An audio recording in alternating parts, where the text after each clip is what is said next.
விதைகளை நீ சரியாய் உணர்ந்து கொள்ளுகிற போது பாருங்க, மார்க்கு 4:31 சொல்லுகிறது, ஒரு கடுகு விதை எப்படிப்பட்டதாக இருக்கிறதுனா அது பூமியில ரொம்ப சிறிய விதை தான்.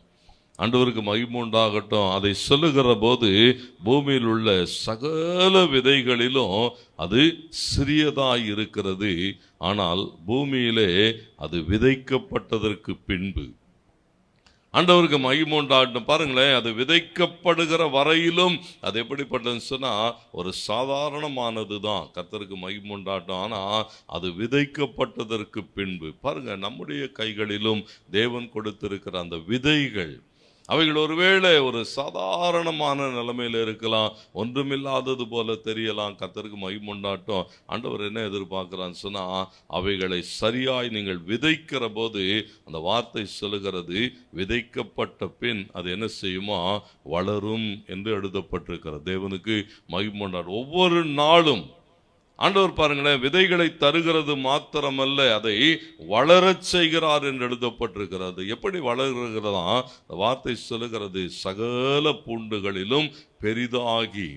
ஆண்டவருக்கு மகிமை உண்டாகட்டும். சாதாரண நிலைமையில இருந்தது தான் அது என்ன செய்கிறதா, வளர்கிறது, பெரிதாகிறது.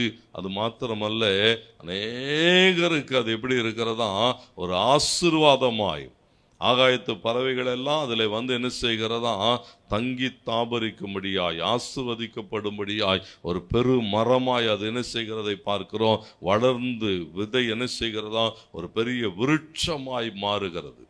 ஆண்டவருக்கு மகிமை உண்டாகட்டும். நல்லா கவனிங்க, ஆண்டவர் விதைகளை தருகிறவர், விதைக்கிற வரையிலும் அது நம்முடைய பொறுப்பு.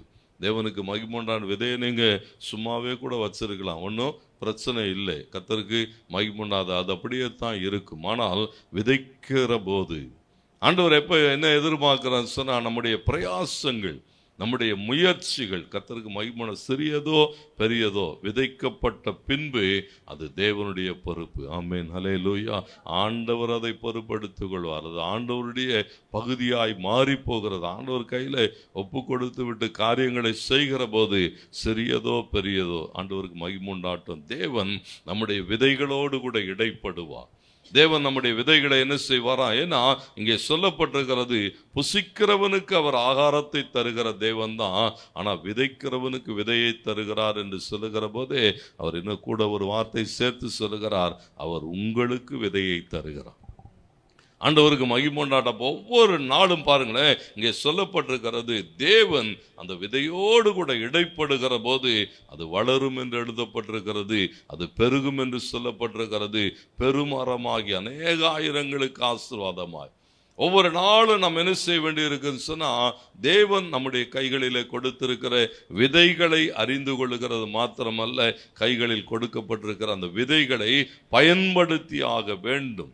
தேவனுக்கு மகிமை உண்டாடாது எதுவாக இருக்கட்டும். பாருங்க, இன்றைக்கு ஒரு தேவ ராஜ்யத்தினுடைய சுவிசேஷத்தின் விதைகளை தேவன் நம்முடைய கையில கொடுத்திருப்பார். ஆனால் அதை என்ன செய்தாக வேண்டும், பயன்படுத்தி ஆக வேண்டும். அது மாத்திரமல்ல, காலம் என்கிறதான விலையேற பெற்ற விதைகள் இன்றைக்கு என்ன செய்யப்பட்டிருக்கிறதுனா எல்லார் கரங்களிலும் கொடுக்கப்பட்டிருக்கு.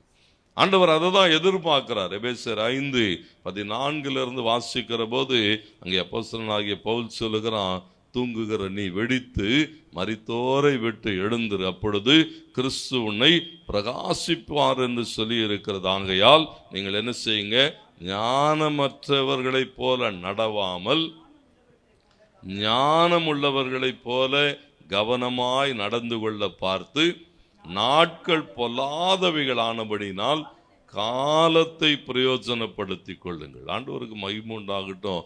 வேதம் என்ன எதிர்பார்க்கணும்னு சொன்னா, ஒன்றுமே செய்ய முடியாத சூழல்கள் தான், ஒண்ணுமே செய்ய முடியாது என்கிறதான ஒரு நிலைமையிலே அவைகளை மாற்றக்கூடிய ஒன்றே ஒன்று காலம். கர்த்தருக்கு மகிமை. காலம் எல்லாவற்றையும் மாற்றும்.